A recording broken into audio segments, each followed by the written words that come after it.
sudah, pengalaman mengajar, alhamdulillah sebuah kebanggaan bagi Bapak, bukan untuk jadi bintang, tapi pernah mengajar dari kelas bawah sampai kelas atas. Ketika gas ini masuk dalam sistem, maka apa yang Bapak Ibu lihat?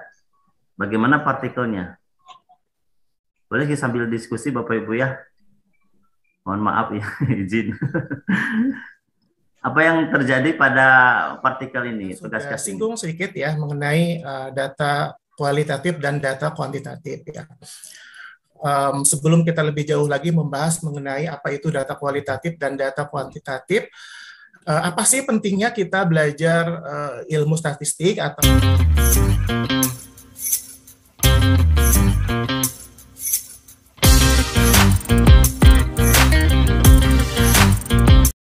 Angkatan Udara muncul. Ada pelurunya itu.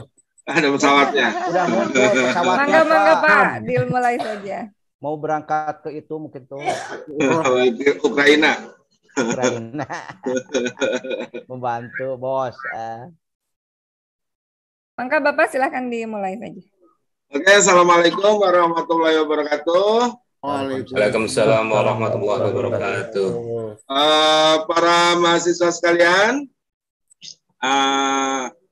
selamat pagi, salam sejahtera untuk kita semuanya. Om Swastiastu, Namo Buddhaya, dan tentunya tetap ya di tengah-tengah pandemi ini, saya berharap, Bapak berharap, para mahasiswa sekalian selalu sehat, ya, selalu sehat.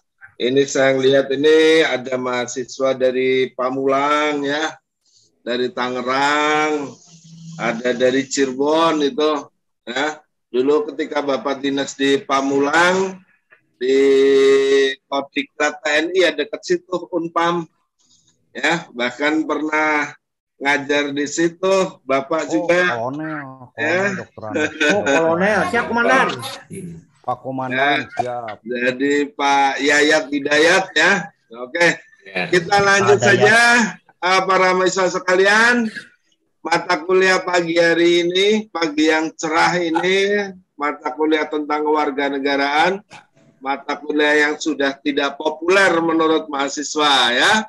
Karena dari SD sudah ada, SMP ada, SMA ada, dan sekarang ketemu lagi. Pertemuan waktunya 50 menit, salah itu harusnya 30 menit karena Bapak nanti ada rapat ya. Jadi nanti saya percepat saja 30 menit. Ya, jadi kemarin pertemuan pertama sudah kontrak belajar sama para mahasiswa sekalian. Ini sekarang pertemuan kedua tentang identitas bangsa, identitas nasional ya. Tentang identitas nasional. Jadi kalau kita bicara identitas nasional itu ya, kita kayaknya lebih mengenal Messi daripada Evan Dimas kayaknya.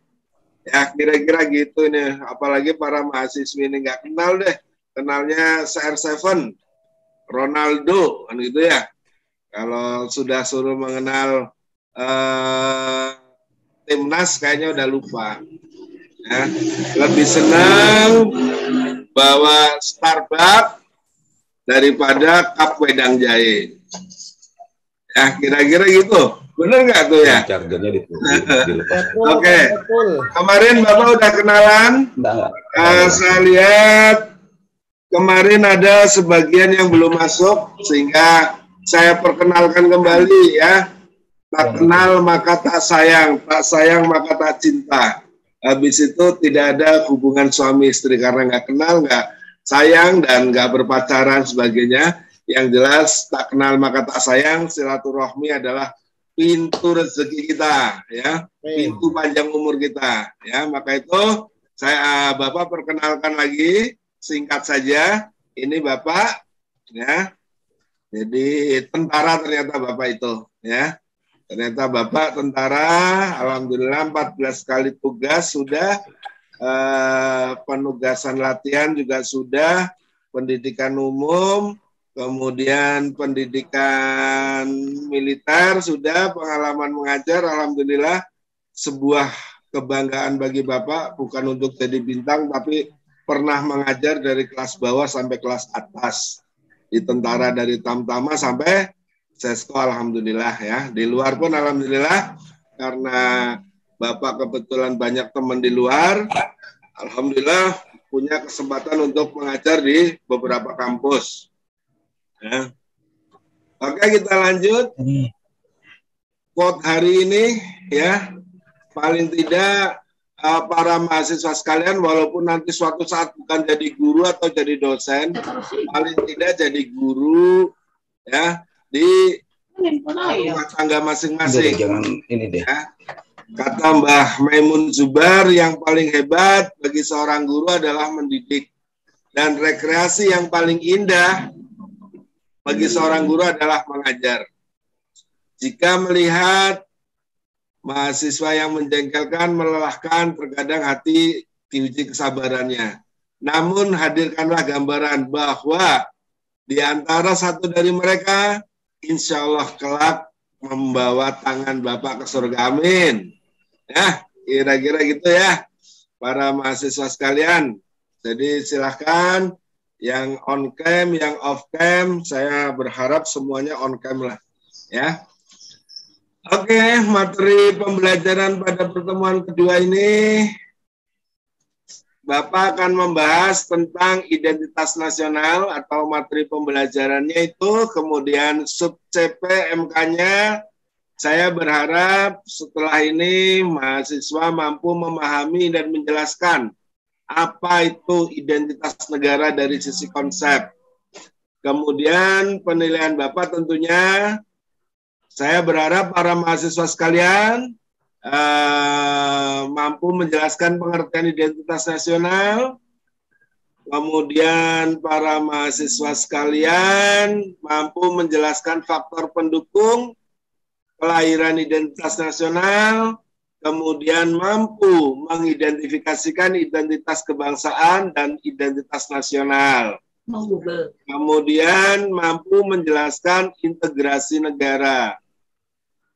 Kemudian penilaian kriteria dan bentuk, yaitu memberikan kuliah, Bapak nanti ada kuliah diskusi dengan mahasiswa terkait dengan identitas nasional, faktor pendukung kelahiran identitas nasional, dan integrasi nasional. Metode pembelajarannya masih seperti sekarang ini, kita ketemu di dunia maya, ya, pakai luring, ceramah, tapi nggak apa-apa, nanti kita juga sambil diskusi.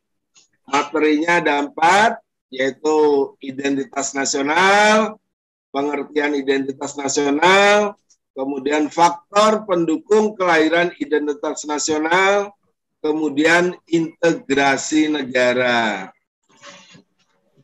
Oke, para siswa sekalian, identitas nasional saya akan membahas tadi seperti yang disampaikan di atas, yaitu pengertiannya, kemudian faktor pendukung kelahirannya, kemudian apa itu identitas kebangsaan, dan apa itu integrasi negara. Nah, di awal udah ditanya-tanya nih sama Bapak nih. Kira-kira para mahasiswa ini untuk nambahan nilai, seperti yang disampaikan saya kemarin, bahwa penilaian tidak hanya UTS maupun UAS, tapi saya berharap juga dengan keaktifan para mahasiswa sekalian. Kira-kira kunaon atuh butuh mempelajari tentang identitas nasional? Udah bosan kali ya? Coba mahasiswa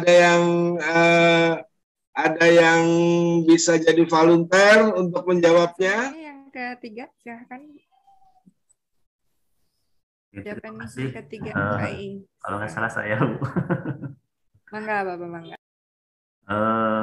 Bapak Ibu, sebelumnya saya ingin menyampaikan dulu, karena ini ada kuis yang pakai kahot, kira-kira sudah pernah menggunakan kahot nggak, Bapak Ibu? Enakan ke host, Pak. Lebih banyak medianya untuk interaksi. Oh, ini kebetulan Kahot saya pernah, pakainya kahot, Pak. Kahot untuk kuis. Ini barangkali Bapak Ibu pernah menggunakan, jadi kan tinggal masuk ke kuis itu gitu. Nanti sih ada linknya, ingin saya sampaikan, Pak. Oke, tapi ya sudah, nanti sambil berjalan saja, barangkali nanti ada yang bisa masuk untuk apa namanya mengerjakan kuis. Kalaupun tidak ya mungkin kesimulasi saja Bapak Ibu ya. Oke, terima kasih. Bismillahirrahmanirrahim. Assalamualaikum warahmatullahi wabarakatuh. Waalaikumsalam warahmatullahi wabarakatuh. Salam sehat Bapak Ibu. Mohon maaf saya izin untuk menyampaikan ya tugas untuk melaksanakan peer teaching, untuk menyampaikan materi yang sudah saya susun di RPS berkenaan dengan pertemuan kita sekarang di pertemuan ke-6 ya, saya settingnya. Jadi ada materi sesuai dengan di RPS berkenaan dengan materi termodinamika ya. Oke, izin menyampaikan materi screen.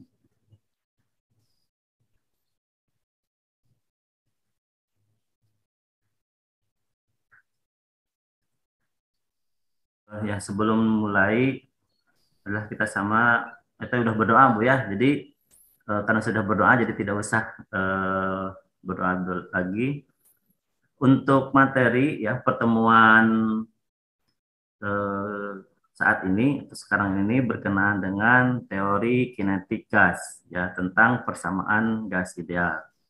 Ya, ini disampaikan dalam rangka kegiatan micro teaching atau peer teaching program properti Unpas.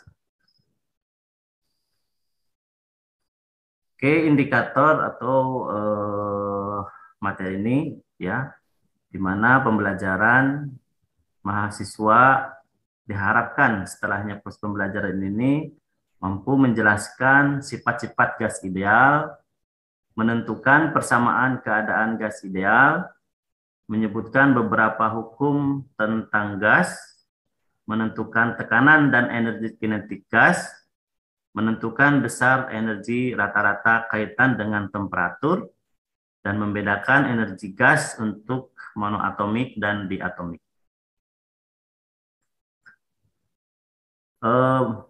Perhatikan tayangan berikut. Di ini ada simulasi dari PET Colorado yang saya gunakan, ya, yang sudah banyak dimanfaatkan oleh pengajar karena ini sangat bagus, ya, simulasi ini. Oke, ini kelihatan udah Bapak Ibu ya? Masih di slide sih, Pak. Oh, masih di slide? Masih slide awal, Pak Ing. Teori kinetik gas. Belum jalan. Ini? Belum, Kang. Nah, ini udah. Oh, udah ini. Udah kayaknya udah. Ini ada. Oke, ini ada sistem, ya. Sistem.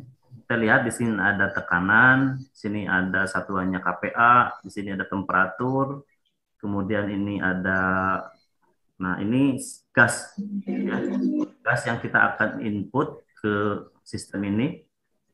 Saya contohkan saja satu gas yang warna ungu.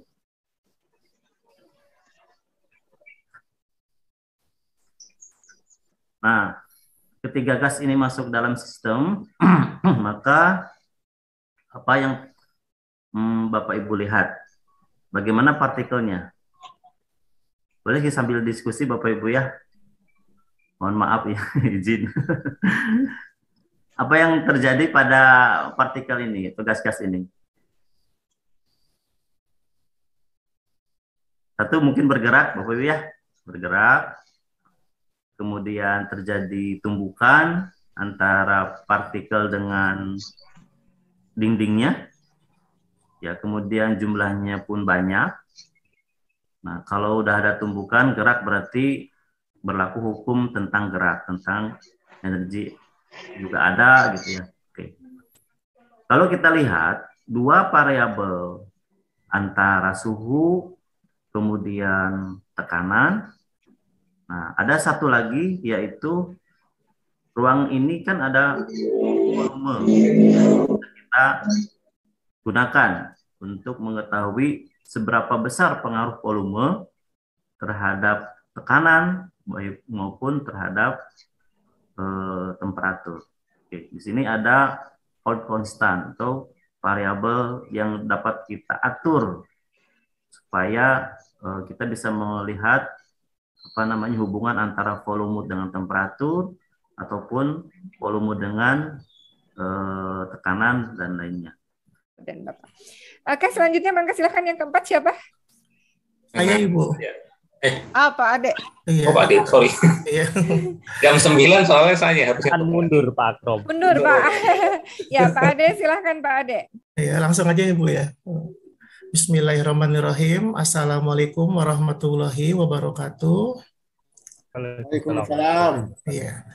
Alhamdulillahirabbil alamin wa bihi nasta'in ala umuri dunya waddin. Assalatu wassalamu ala asrofil anbiya'i wal mursalin wa ala alihi wa sahbihi ajma'in amma ba'du. Terima kasih untuk para mahasiswa di sini yang sudah hadir tepat waktu ya. Walaupun pembelajaran kita ini berlangsung malam hari ya, karena kita kelas karyawan gitu ya, tapi tidak menyurutkan semangat Anda semua untuk hadir mengikuti perkuliahan ya. Jadi saya sangat apresiasi di sini untuk kehadiran kalian semua untuk bisa datang tepat waktu dan bisa membagi waktu ya. Kita tahu bahwasannya kuliah sambil kerja itu tidak mudah. Bayangkan Anda dari pagi sampai sore mungkin tadi ya sudah berjibaku dengan pekerjaan, kemudian sore sampai dengan malam harus kembali lagi belajar di kampus ya. Nah, ini adalah pertemuan yang kedua ya. Minggu lalu kita sudah perkenalan dan juga kontrak kuliah, bagaimana proporsi daripada tugas, kemudian kehadiran, kemudian UTS sampai dengan UAS sudah paham ya. Kemarin juga kita sudah berbicara secara secara singkat ya mengenai statistika, mengenai materi yang akan kita pelajari mulai dari pertemuan yang kedua sampai yang terakhir apa saja. Kemarin sedikit juga kita sudah simak ya perbedaan dari statistika, kemudian sampel populasi, kemudian sampling, sensus, kemarin juga sudah kita bahas. Melanjutkan daripada materi yang kemarin, untuk hari ini kita akan sampai kepada materi yaitu penyajian data ya. Nah, diharapkan setelah perkuliahan ini Anda semua nanti dapat menyajikan data dalam bentuk diagram batang, kemudian menyajikan data dalam bentuk diagram lingkaran, dan yang terakhir adalah di sini Anda dapat merancang dan juga membuat tabel distribusi frekuensi serta histogram. Jadi mohon nanti untuk fokus ya untuk perkuliahan ini. Nah, untuk penyajian data, kemarin kita sudah singgung sedikit ya mengenai data kualitatif dan data kuantitatif ya. Sebelum kita lebih jauh lagi membahas mengenai apa itu data kualitatif dan data kuantitatif, apa sih pentingnya kita belajar ilmu statistik atau statistika yang pertama ini? Tentu saja sangat penting. Nanti di semester 6 ya kalau tidak salah nanti Anda semua nanti akan dapat mata kuliah metodologi penelitian ya, nanti ini masih berkaitan satu sama lain, dan pentingnya kita mempelajari statistika ya, salah satunya adalah karena kalian statusnya sebagai mahasiswa, ini penting sebagai referensi dan pendukung kalian nanti untuk mengerjakan tugas akhir atau skripsi. Jadi nanti ketika kalian melakukan penelitian secara teknis, ini sangat mendukung. Jadi mulai dari pengumpulan datanya seperti apa, apakah melalui observasi, melalui wawancara, atau misalnya melalui dokumentasi dan lain sebagainya ya, sampai nanti penyajian data, pengolahan data, dan analisis datanya seperti apa ya.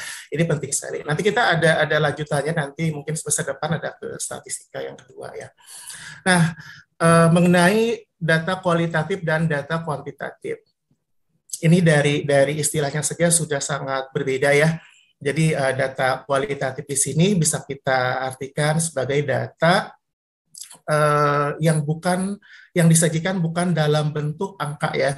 Jadi data kualitatif ini kita ambil contoh misalnya dalam kehidupan sehari-hari ini banyak sekali. Misalnya adalah data mengenai jenis kelamin gitu ya.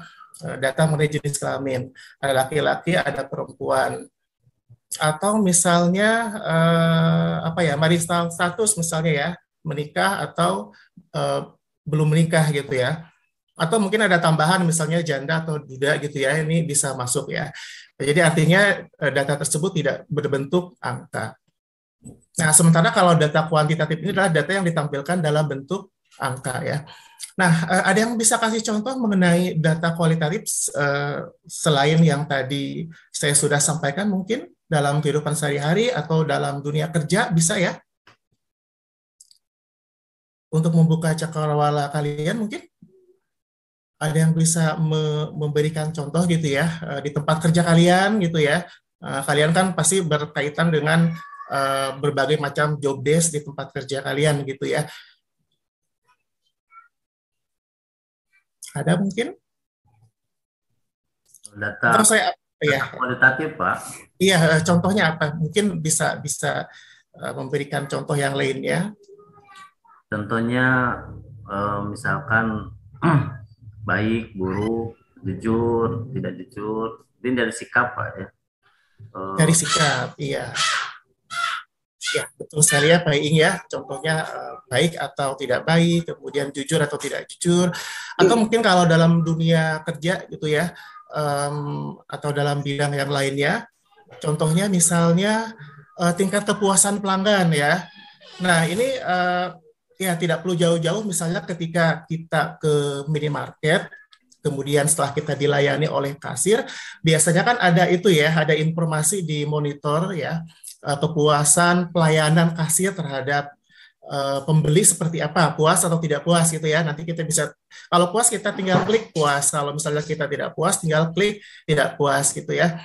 Atau misalnya mungkin Anda pernah nelpon call center atau customer service di perusahaan telekomunikasi ya, misalnya berkaitan dengan kartu prabayar atau pasca bayar ketika misalnya mengalami kendala, misalnya tidak bisa telepon atau misalnya tidak bisa akses internet gitu ya. Mungkin ada yang pernah punya pengalaman demikian, boleh kita sharing? Ya Pak. Oh ya, boleh silakan. Ya mungkin kalau di pelayanan publik di rumah sakit mungkin itu tentang kepuasan tentang pelayanan pasien karena kita memberi pelayanan kepada pasien ya, jadi pelanggan gitu ya. Ya itu betul. Mungkin termasuk karena bisa kualitatif, bisa kuantitatif Pak ya, bisa berbentuk persen atau bisa berbentuk langsung ya Pak ya. Iya betul ya, kalau bisa misalnya berbentuk angka kan ya. Iya betul. Angka bisa kualitatif, bisa dua-duanya ya Pak ya. Iya, kalau misalnya kuesioner tersebut dalam bentuk bukan angka berarti masuknya ke kualitatif ya. Ya, betul. Tapi kalau dari keseluruhan bisa jadi kuantitatif ya Pak, beberapa persennya itu. Ya. Iya. Mutu pelayanannya. Iya. Ya. Nah, jadi kita lanjut lagi. Jadi bagi misalnya Anda yang pernah telepon ke call center gitu ya. Nah, biasanya kan kita dilayani ya, di-handle misalnya apa keluhannya Bapak Ibu gitu ya. Misalnya keluhannya saya tidak bisa browsing misalnya menggunakan kartu pasca bayar atau tidak bisa melakukan outgoing call atau panggilan telepon keluar gitu ya. Nah, setelah kita di-probing dikasih solusi ya, di akhir biasanya ada operator gitu ya, ada tingkat kepuasan, survei tingkat kepuasan pelanggan gitu ya. Apakah Anda puas dengan layanan call center kami gitu ya? Misalnya tekan 1 untuk puas, tekan 2 untuk tidak puas dan seterusnya gitu ya. Nah, ini juga sama ya, itu adalah contoh penyajian data dalam bentuk kualitatif. Sementara kalau data kuantitatif ini disajikan dalam bentuk angka. Misalnya tinggi badan, ya kan, tinggi badan misalnya kita bisa menggunakan satuan sentimeter